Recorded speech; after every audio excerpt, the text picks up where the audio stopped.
우리가 계속해서 주기도문에 대해서 함께 살펴보고 있습니다. 지난 시간에 우리가 네 번째 간구, 우리를 위한 간구로서는 첫 번째 간구를 살펴보았죠. 오늘 우리에게 일용할 양식을 주시옵고. 이제 다섯 번째 간구를 살펴보는 거예요. 우리를 위한 간구로서는 두 번째 간구입니다. 105번 문답입니다. 자, 다섯 번째 간구에서 우리는 무엇을 위해 기도합니까? 답을 여러 번 읽습니다. 시작. 우리 죄를 사하여 주시옵고라는 다섯 번째 간구에서 우리는 하나님께서 그리스도를 인하여 우리의 모든 죄를 값없이 용서해 주시기를 기도합니다. 우리는 그분의 은혜에 의하여 마음으로부터 다른 사람들을 용서할 수 있기 때문에 이렇게 기도하도록 더욱 격려받을 수 있습니다. 자, 다섯 번째 간구는 뭐예요? 마태복음 6장 12절에서 읽어보았듯이 우리가 우리에게 죄 지은 자를 사하여 준 것 같이 우리 죄를 사하여 주셨고 이죠. 근데요, 이 다섯 번째 간구를 원문의 순서대로 살펴본다면 우리의 죄를 사하여 주시옵소서, 이게 먼저 나와요. 그러니까 이게 간구의 내용이라는 거예요. 그리고 덧붙여진 말이 우리가 우리에게 죄 지은 자를 사하여 준 것 같이입니다. 헬라어하고 우리나라 말하고 문장 구조가 다르기 때문에 어쩔 수 없이 생기는 그런 근본적인 한계입니다. 어쨌든지 간에 이 다섯 번째 간구의 핵심은 뭐라는 거예요? 우리의 죄를 사하여 주시옵소서, 이게 핵심이에요. 자, 그렇다면 우리의 죄를 사하여 주시옵소서라고 하는 이 기도의 의미는 과연 무엇인가, 우리가 더 깊게 살펴볼 수 있기를 바랍니다. 이 내용을 우리가 정확하게 이해하기 위해서는요, 먼저 성경에서 말하는 죄 용서와 구원에 대해서 정확하게 이해하는 것이 필요합니다. 우리가 알다시피 우리 인류는요, 매일의 삶 속에서 짓는 죄가 있죠. 뭐라 그래요? 자범죄라고 그래요. 근데 이 자범죄만 있는 게 아니라 그 자범죄의 뿌리가 되는 원죄가 우리 모두에게 있습니다. 자범죄는 우리가 인식을 하니까 잘 알아요. 맨날 짓는 죄니까. 근데 자범죄만 있는 게 아니에요. 원죄도 함께 가지고 있어요. 자, 그러면 원죄는 뭐냐? 원죄가 뭔지 아시죠? 첫사람인 아담이 범죄하여 타락함으로 인해서 우리 모든 인류가 아담 안에서 아담과 함께 죄를 지었다는 거예요. 그리고 그 죄가 자손 대대로 이어져서 내려오고 있는 것입니다. 이게 원죄예요. 여기에는 어느 누구도 예외가 없습니다. 갓 태어난 어린 아기라 할지라도 죽음을 피하지 못하는 걸 우리가 가끔 보잖아요. 이게 무슨 말이냐면 우리 모두는 이미 태어날 때부터 원죄를 가지고 있는 그리고 태어나는 죄인이라고 하는 것을 우리가 그것을 통해서 증거로서 알게 된다는 것이죠. 그러니까 쉽게 말씀드리자면 아담이 머리예요. 아담이 머리고 우리 아담의 후손들이 일종의 그 몸이라고 볼 수가 있는 겁니다. 그러니까 아담의 후손인 이상 우리 모든 인류는 한 덩어리라고 하는 거예요. 그래서 아담의 범죄가 우리의 범죄로 간주가 되는 것이고, 그리고 그렇게 해서 우리 모든 인류가 다 죄에 오염되어 버린 것입니다. 그러므로 우리는요, 자범죄뿐 아니라 근본적으로는 이 원죄로 말미암아 하나님의 공의로우신 심판을 받고 영원히 멸망할 수밖에 없는 존재들이 됐습니다. 우리가 이렇게 원죄에 대해서 이야기를 하다 보면 이제 어떤 사람들 가운데서는 좀 불편하게 여기시는 분들이 있을 수 있어요. 아니 왜 아담의 범죄를 가지고 우리에게 물으시느냐, 이렇게 물어보는 거죠. 아담은 아담이고 나는 나 아니냐라고 하는 거예요. 근데 끝까지 한번 들어보세요. 자, 그런데 이 세상에 정말 놀라운 일이 벌어졌습니다. 어떤 놀라운 일이 벌어졌냐면 우리 모든 사람이 그렇게 아담 안에서 범죄함으로 말미암아 하나님의 영광에 이르지 못하게 됐는데, 그런데 하나님께서 그런 인류를 구원하시기 위해서 하나님의 아들이신 예수님을 이 땅에 보내주셨다라고 하는 거예요.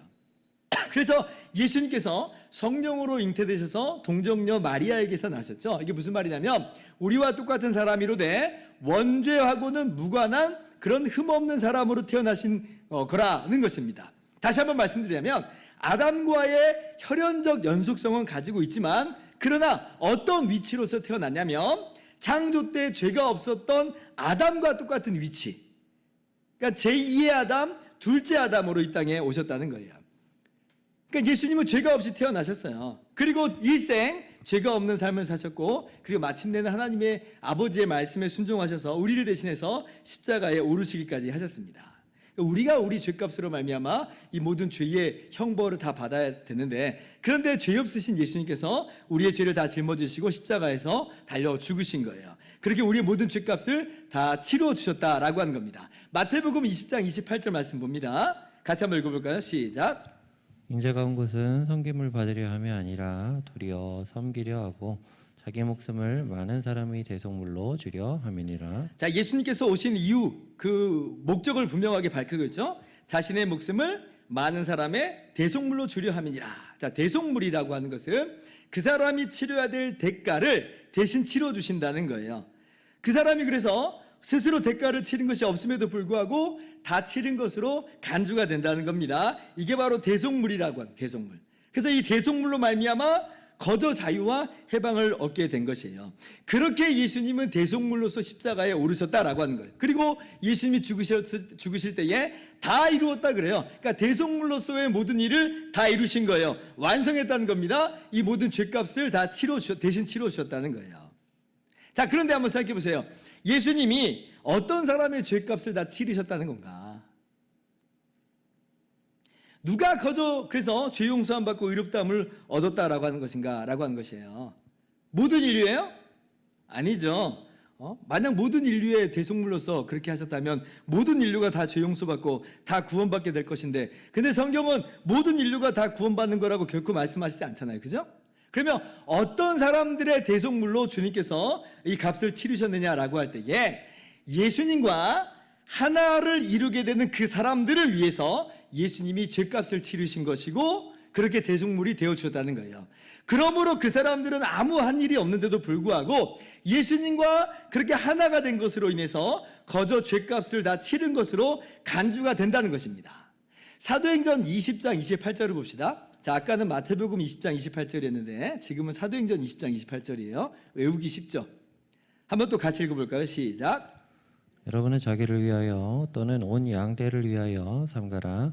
성령이 그들 가운데 여러분을 감독자로 삼고 하나님이 자기 피로 사신 교회를 보살피게 하셨느니라. 자, 하나님이 자기 피로 사신 교회다, 이런 표현이 등장합니다. 그러니까 하나님이신 예수님께서 십자가에서 흘리신 그 보배로운 피로 누구를 샀다는 거예요? 교회를 샀다. 교회를 샀다. 온 인류를 샀다가 아니라 교회를 사셨다는 거예요. 그러니까 예수님께서 대신 치르신 그 값이 누구를 위한 거라면 교회 공동체를 위한 것이다. 주님이 누구를 위한 대속물이라라고 하는 거냐면 교회를 위한 대속물이라라고 하는 것이에요. 자, 그러면 이 주님의 이러한 대속이 어떠한 작동 원리로 이루어진 것인지를 한 번 더 깊게 생각을 해봅시다. 예수님께서 교회를 위해서 대속하셨고 그렇게 교회를 사셨다라고 말하는 것으로 충분하지만 더 깊이 들어가면 우리 신앙이 더 그 안에서 깊어진다는 거예요. 어떤 작동 원리가 이 가운데 있는 거냐면, 여러분 이거 꼭 기억하셔야 돼요. 아까 우리가 아담 안에서 아담과 함께 아담과 하나로서 우리가 다 죄인 됐다고 그랬죠. 이걸 원죄라고 그랬어요. 원죄의 원리, 다른 말로는 대표성의 원리예요.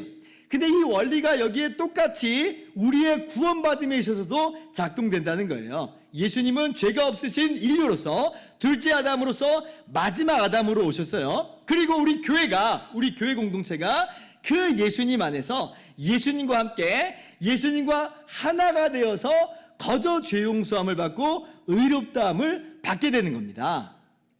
그러니까 아담 안에서 원죄가 있는 죄인이 되는 거하고 예수님 안에서 우리가 죄 용서받는 이 원리가 똑같아요. 고린도전서 12장 27절 봅니다. 고린도전서 12장 27절 보면 너희는 그리스도의 몸이요 지체의 각 부분이다 그러죠. 성경에서 계속해서 반복해서 강조하는 바 중에 하나가 뭐냐면 예수님이 교회의 머리가 되셨다는 거예요. 교회는 예수님의 몸이 됐다는 겁니다. 예수님과 교회 공동체인 우리는 하나가 됐다는 거예요. 하나가. 로마서에서도 에베소서에서도 골로새서에서도 또 지금 고린도전서에서도 계속 반복해서 말씀해 주세요. 그렇기 때문에 예수님의 대속이 바로 우리를 위한 것이 되는 거예요.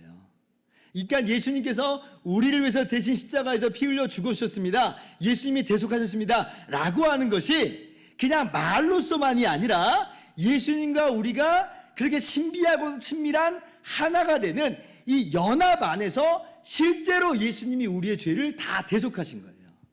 단순한 선언만이 아니라 신비한 연합 안에서 실제 우리의 모든 죄가 다 그렇게 주님의 죄로서 간주가 되어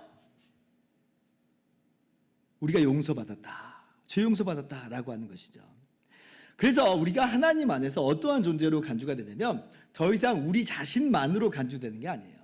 우리는요, 예수 그리스도 안에서 그러한 새로운 피조물로서 우리가 간주되는 거예요. 주님의 몸으로서 간주가 돼요. 그러니까 하나님이 우리를 보실 때 그냥 우리만 보시는 게 아니라 우리와 하나가 되어주신 예수님을 봐요. 그 예수님이 우리를 위해서 다 값을 치러주신 것, 대속하신 것을 그 안에서 보는 거예요. 그래서 모든 사람이 아담 안에서 죄인 된 것 같이 이제 예수 그리스도 안에 있는 사람은 예수 그리스도 안에서 값없이 의롭다함을 얻은 의인이 된 거죠. 고린도전서 15장 22절입니다. 같이 읽습니다. 시작. 아담 안에서 모든 사람이 죽은 것 같이 그리스도 안에서 모든 사람이 삶을 얻으리라. 그리스도 안에 있는 모든 사람이 삶을 얻으리라. 정말 기가 막힌 은혜죠. 우리가 행한 것은 아무것도 없는데 예수님께서 우리와 하나가 되어주셨어요. 예수님이 우리의 모든 것이 되어주셨어요. 그래서 예수 그리스도를 머리로 모신 우리들, 주님의 몸된 우리 교회 공동체는 아무한 것도 없는데 근데 거저 대속물이 되어주신 예수님 때문에 죄 용서함을 받게 된다. 나의 죄가 다 예수님께로 갔어요. 그 예수님께서 이루신 모든 의로우심이 다 우리의 의로우심이 된 거예요. 그러므로 예수 그리스도 안에서 우리가 얻은 죄의 사함이라고 하는 것은 우리의 자범죄는 물론이고 더 근본적으로 원죄까지도 포함한 모든 죄에서의 죄사함이에요. 그러니까 주님과 하나가 되어 얻은 죄사함이거든요. 그러니까 주님의 의로우심으로 우리가 의롭다함을 얻은 거거든요. 그래서 우리가 받은 죄사함의 그 완전함, 그 풍성함을 우리가 깨달을 수 있어야 됩니다. 여러분, 그래서 예수님을 나의 주와 구주로 믿는다고 하는 건 보통 일이 아니에요. 이거는요, 우리를 예수 그리스도와 하나가 되게 하시는 성령의 신비로운 역사예요. 그로 말미암아 어떤 일이 벌어진 거냐면 이제 아담과의 죄된 연합의 관계가 완전히 깨져버린 거예요. 이제 우리는 아담과 그 죄된 관계로서 무관해요. 본질적으로 새 피조물이 되어버렸어요. 더 이상 아담이 우리의 머리가 아니에요. 누가 우리의 머리냐? 예수님이 우리의 머리가 되셨어요. 본질적으로 우리는 주님과 하나가 돼버린 거예요. 아담과 하나에서 이제는 그게 깨졌고 예수님과 하나가 된 존재가 됐죠.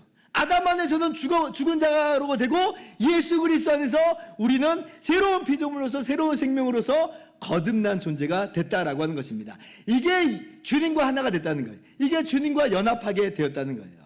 그래서 왜 우리가 여전히 때때로 죄를 지음에도 불구하고 그럼에도 불구하고 우리는 영원히 죄 용서함 받고 의롭다함을 받았다라고 담대하게 이야기할 수 있는지는 그 정답이 여기서 나오는 거예요. 우리가 예수님과 하나가 됐기 때문에 그래요.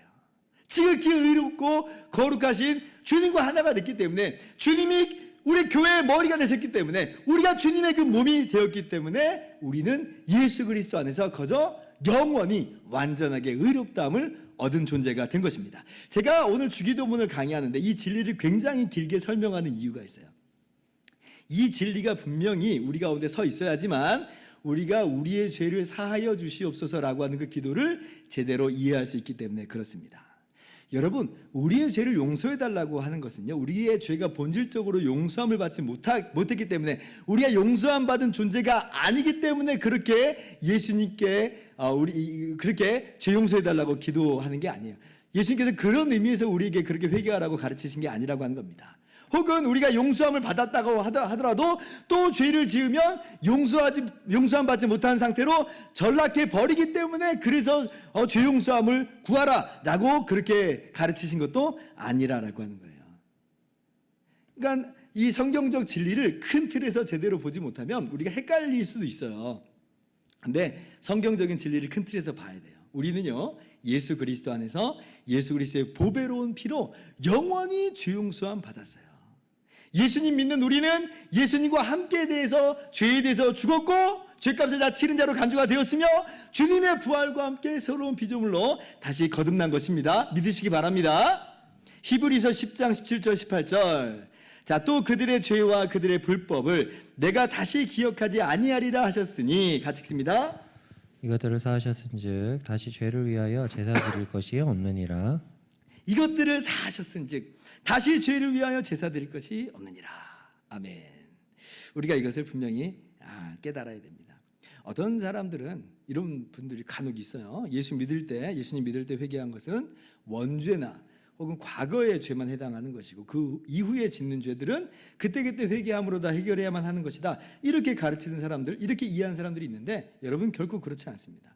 만약 그러면 어떤 일이 벌어져요? 우리 중에 어느 누구도 구원의 확신을 가질 수가 없어요. 늘 멸망할까 하는 불안에 빠질 수밖에 없습니다. 왜 그래요? 우리 맨날 죄를 짓거든요. 우리가 알게도 죄 짓고 모르게도 죄 짓고. 근데 그건 그때그때마다 해결해야만 하는 거라고 한다면 누가 이걸 감히 해결할 수 있겠어요? 그래서 종교개혁자 루터가 복음을 깨닫기 이전에 이것 때문에 그렇게 고민한 거예요. 그때그때 죄를 해결해야 되니까 얼마나 자주 얼마나 치열하게 회개를 했는지 모릅니다. 그래서 당시에 고해 담당 이 사제가 제발 이 루터 보고 고해를 한 번에 몰아서 하라고 그랬다잖아요. 자기 힘들다고. 근데 루터 입장에서는 그렇게 할 수 있겠어요? 못하는 거예요. 자신의 영원한 구원의 운명이 달린 문제인데 어떻게 몰아서 한꺼번에 해요? 그 중에 도중에 무슨 일이라도 있으면 어떻게 해요? 번개 맞아 죽으면, 그러면 회개하지 못하고 번개 맞아 죽으면 영원히 멸망할 수밖에 없는 거잖아요. 죄 용서 못 받게 되는 거잖아요. 그러니까 루터는 죄를 짓자마자 막 달려가는 거예요. 그래서 이러한 이해 속에서는 이제 회개가 하나님께로부터 거저 은혜를 받는 죄사함의 통로라고 말하지만 실제로는 이 구원을 잃어버리지 않으려고 노력하는 자기 자신의 행위가 돼버립니다. 구원의 확신 당연히 없는 거죠. 이런 식으로 이해하면 안 된다는 거예요. 성경은 뭐라고 가르쳐요? 우리가 예수 그리스도의 대속으로 말미암아 영원히 온전하게 됐다. 분명하게 가르치죠. 예수님을 나의 주와 구주로 믿는 사람은 그렇게 주님과 하나가 된 우리는 영원히 예수 그리스도 안에서 죄 용서함을 받는 것입니다. 그러므로 여러분 예수님 믿을 때 회개함으로 우리의 원죄하고 과거의 죄만 해결된 것이다. 그렇게 믿으면 안 되고 원죄와 자범죄를 포함한 우리의 모든 죄가 다 해결됐다. 주님이 다 대속하셨다. 라고 우리가 확실하게 이해할 수 있어야 돼요. 그러한 죄 용서예요. 쉬운 말로 그래서 우리가 어떻게 표현해요? 우리의 과거의 죄, 현재의 죄, 미래의 모든 죄까지도 예수 그리스도 안에서 다 해결됐다. 이렇게 우리가 이야기를 하는 것입니다. 그래서 주기도문에서 주님께서 가르쳐 주신 이 회개하라고 하는 기도는 우리로 하여금 아직 죄 용서함을 받지 못했기 때문에가 아니라 이러한 영원하고도 참된 이 죄 용서의 이해 속에서 매일매일의 죄를 회개하라라고 하는 거예요. 죄 용서함을 받지 못했기 때문에 아니라 죄 용서함을 받은 자로서 매일매일 우리가 회개하는 삶을 삶으로 그러한 영원한 죄 용서를 날마다 누리라고 말씀하시는 거죠. 여기서 또 반대편으로 극단으로 가는 사람들이 있어요. 어떤 사람들이 있냐면 우리가 영원히 참된 죄 용서함을 받았으니까 그러면 우리는 회개할 필요 자체가 없어진 것 아니냐 이렇게 주장하는 사람들이 있어요. 대표적으로 어떤 사람들이 있냐면 구원파 이단이 그렇습니다. 구원파 이단. 근데 그것도 아니에요. 왜요? 예수님께서 오늘 분명하게 기도의 지침을 가르쳐 주셨잖아요. 날마다 짓는 죄에 대해서 분명하게 회개하라고 말씀하세요. 죄 용서함을 구하라는 거예요. 그러니까 우리가 회개하라고 하는 것이 영원하고도 참된 구원이 취소되는 그런 맥락에서 회개하는 것이 아니라는 걸 분명히 깨달아야 돼요. 그러나 우리는 또 회개해야 돼요. 왜 그래요? 왜냐하면 이거예요. 자, 지극히 거룩하고 의로우신 주님과 우리가 하나가 됐어요. 주님이 우리의 대속물이 되셨어요. 우리 죄값 다 치러주셨어요. 그렇게 우리가 영원히 죄 용서함 받았어요. 그런데 우리의 모습이 주님과 하나가 된 우리의 모습이 지극히 거룩하시고 의로우신 주님의 모습과 안 닮아 있어요. 안 닮아 있어요. 그죠? 우리가 죄를 짓는다는 것은 안 닮아 있다는 거잖아요. 그러면 이미 하나가 되는데 어떻게 우리의 더러움을 우리가 안고 살아갈 수가 있겠어요? 본질상 그럴 수가 없는 거예요. 주님의 몸으로서 이건 어울리는 모습이 아니에요. 그러니까 회개하라는 거죠. 회개하라는 거죠. 또 다른 식으로 표현하자면 우리가 매일매일 삶 속에서 죄를 짓는다면 그것은 우리와 하나가 되어주신 주님과의 참된 교제가 방해를 받는다는 거예요. 소원해지는 거예요. 한번 생각을 해보세요. 예전에도 예를 들었지만 어떤 아이가 입양됐어요. 왕의 자녀가 됐어요. 왕이 이미 그 아이를 왕자요 공주로 한 가족으로 완전하게 받아줬습니다. 그런데 이제 받아들여진 사람의 마음은 좀 다르죠. 입양된 거잖아요. 근본적으로 관계에 대한 불안함이 이 안에 있을 수 있어요. 근데 어느 날 이제 왕에게 잘못을 저질렀어요. 죄를 저질렀다 생각해 보세요. 그러면 이 입양된 아이는 그때부터 어떤 마음에 사로잡힐까요? 파양되지는 않을까 하는 두려움과 염려와 공포 속에 빠지게 됩니다. 왕하고 눈도 제대로 마주치지 못하게 될 거예요. 왕궁 바깥으로 내쫓겨지지 않을까 이런 염려가 있는 거예요. 왕은 그런 마음이 없는데 이 아이는 그런 마음을 갖게 돼요. 그러니까 죄로 말미암아 이렇게 하나가 된 관계가 근본적으로 깨진 건 아닌데 죄로 말미암아 그 관계가 그 교제가 방해를 받아요. 그러니까 구원받은 이후에 하나님의 자녀가 된 우리, 예수님과 하나가 된 우리들이 짓는 죄들은 바로 그런 것들이에요. 그 죄 때문에 우리가 주님과의 그 하나 된 관계에서 끊어지는 건 아니에요. 구원이 상실되는 건 아니에요. 그러나 주님과의 관계가 서먹서먹해져요. 기쁨과 평안이 상실되고 확신은 흔들흔들하게 되고, 그래서 주님께서는 죄를 회개하라고 하는 거예요. 그 관계가 소원해지고 서먹서먹해진 것을 해결해야 된다는 거죠. 해결하라는 거예요. 그래서 믿음의 사람들은 하나님의 백성이요 자녀임에도 불구하고 죄를 지었을 때 정말 처절하게 철저하게 죄를 회개하면서 나가는 것을 우리가 잘 알 수가 있죠. 여러분이 잘 알다시피 다윗이 그렇게 처절하게 회개하는 것을 우리가 시편 51편에서 잘 살펴볼 수가 있습니다. 51편 1절 2절 또 7절 9절을 교독합니다. 하나님이여 주의 인자를 따라 내게 은혜를 베푸시며 주의 많은 긍휼을 따라 내 죄악을 지워주소서. 나의 죄악을 말갛게 씻으시며 나의 죄를 깨끗이 제하소서. 우슬초로 나를 정결하게 하소서. 내가 정하리이다. 나의 죄를 씻어주소서. 내가 눈보다 희리이다. 주의 얼굴을 내 죄에서 돌이키시고 내 모든 죄악을 지워주소서. 다윗이 바세바와 간음하고 또 우리아를 또 살인 교사하면서 죄를 짓습니다. 치명적인 죄예요. 그때 다윗이 죄를 깨달을 때에 이러한 기도로 나가는 거예요. 정말 마음을 찢으면서 회개 기도하죠. 마치 회개 기도하지 않으면, 죄 용서함을 내가 받지 않으면 이 구원에서 내가 끊어질 것만 같은 그런 처절한 모습으로 기도하는 겁니다. 나의 죄가 하나님 앞에서 그렇게나 더럽고 추하다고 하는 것을 인정하면서 고백하는 거예요. 얼마나 주님과 어울리지 않는 모습이에요. 얼마나 하나님의 백성으로서 어울리지 않는 모습이에요. 우리도요, 우리가 지금 많은 죄들을 보면서 그래서 대수롭게 여기지 뭐 괜찮은 거야. 대수롭게 여길 것이 그런 모습은 우리에게 합당한 모습이 아닌 거예요. 나의 죄된 모습이 우리의 머리가 되신 주님의 모습과 얼마나 어울리지 않는가, 변화된 나의 본질과 얼마나 어울리지 않는가 안타까워하면서, 또한 주님과의 교제가 그만큼 소원해짐을 안타까이 여기면서 우리는 회개 기도를 해야 되는 것입니다. 그렇게 여러분이 지은 죄를 기억하고 떠올릴 때는 회개하는 거예요. 기도하는 거예요. 우리가 구원에서 떨어져 버리기 때문에가 아니라 떨어져 버릴까 두려워서가 아니라 우리의 본질상 그건 맞지 않아요. 주님과의 교제가 소원해져요. 그러니까 우리 안에 기쁨과 평안이 없잖아요. 그래서 죄를 지었을 때는 그렇게 오늘 주님께서 가르쳐 주신 대로 회개하면서 나아가실 수 있기를 바랍니다. 자, 이제 마지막이에요. 그런데 주님께서 오늘 이 기도의 내용을 가르쳐 주실 때에 어떤 말씀을 덧붙이시냐면 우리가 우리에게 죄 지은 자를 사하여 준 것 같이 라고 하는 말씀을 덧붙이십니다. 자, 이게 도대체 또 무슨 얘기냐, 이것도 잘못 이해하면 엉뚱한 길로 갈 수가 있어요. 잘 들으셔야 됩니다. 먼저 알 것은요, 이 말씀이 마치 우리가 용서받기 위한 자격이나 조건을 갖추어야 되는 것으로 그렇게 이해하면 안 됩니다. 우리가 다른 사람의 죄를 용서해 주는 것이 마치 주님께서 나를 용서해 주시는 어떤 조건과 자격이 아니라고 하는 거예요. 오히려 성경 전체에서 일관되게 말씀하는 바는 뭐예요? 우리가 용서받은 자라는 거예요. 용서받은 자임으로 용서하라는 겁니다. 순서를 바르게 해야 됩니다. 우리가 용서했기 때문에 용서받은 것이 아니라 거저 주님으로부터 용서받은 것이 먼저예요. 1만 달란트 탕감받은 그 종의 비유도 한번 생각해 보세요. 먼저 1만 달란트 탕감받은 게 먼저잖아요. 그러니까 지금 이 말씀을 오늘 주기도문을 잘못 이해해가지고 내가 다른 사람을 용서하는 걸 마치 내가 용서받기 위한 조건으로 오해해서는 안 된다는 겁니다. 그러므로 이 말뜻을 우리가 어떻게 이해해야 되는가라고 할 때 이 말뜻은 이거예요. 하나님의 조건 없는 죄사함을 받아서 그 은혜를 힘입어서 제가 저에게 죄 지은 사람을 용서해 주었습니다. 자, 그런데 하물며 자비로우신 하나님께서 저의 죄를 용서하시지 않겠습니까? 저는 분명히 압니다. 저의 죄를 용서하실 것을 확신합니다. 오늘도 저의 지은 죄를 용서해 주십시오. 그러니까 우리가 다른 사람의 죄를 용서해 주는 것을 보면서 하나님이 나를 이미 용서하실 것을 우리가 그 안에서 확신하면서 나갈 수가 있는 거예요. 안다는 거예요. 또 이렇게도 표현해 볼 수 있을 거예요. 하나님, 제가 저에게 죄 지은 사람을 용서해 주었습니다.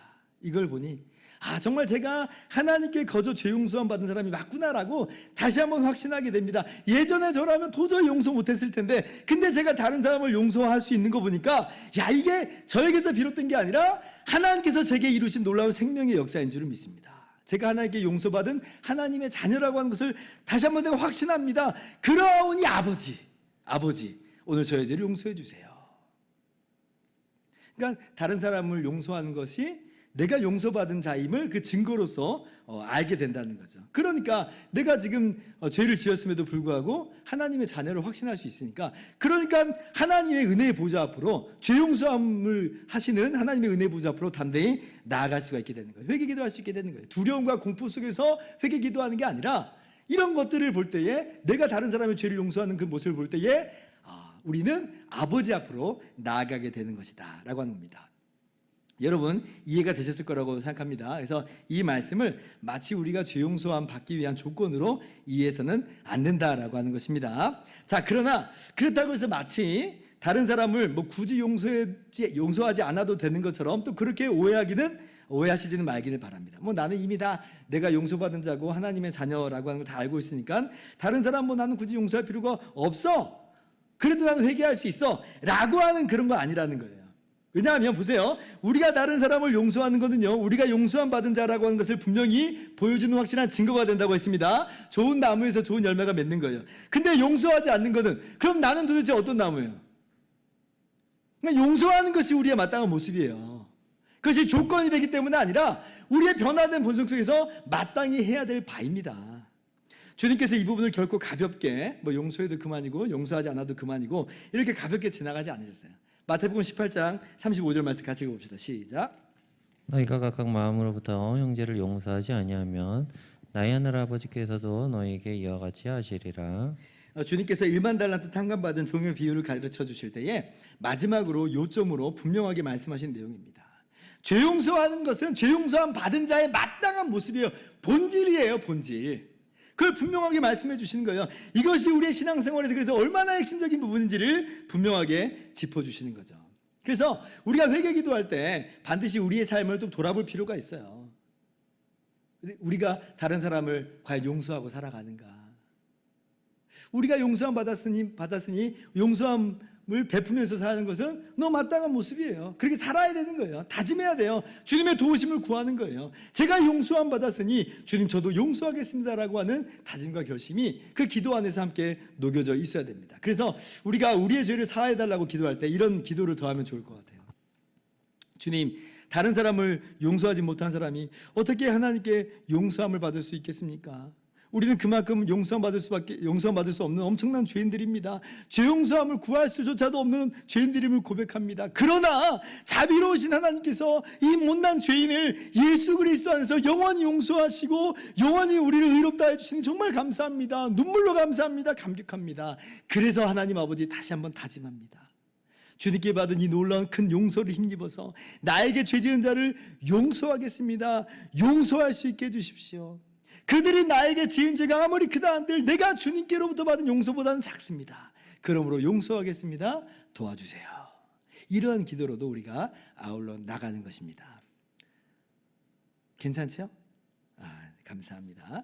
자, 이제 그럼 말씀을 정리합니다. 오늘 주님께서 우리에게 죄 용서함을 구하라 이렇게 가르쳐 주셨어요. 근데 그것이 기억하세요.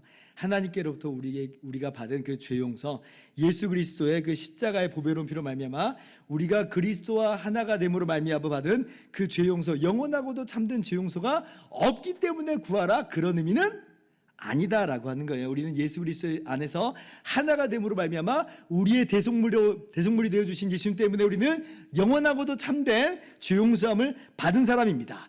근데 죄 용서를 구하라라고 하는 것은 그 영원한 죄 용서의 은혜 안에서 매일매일 우리의 짓는 죄를 회개함으로 받아 누리라고 하는 거예요.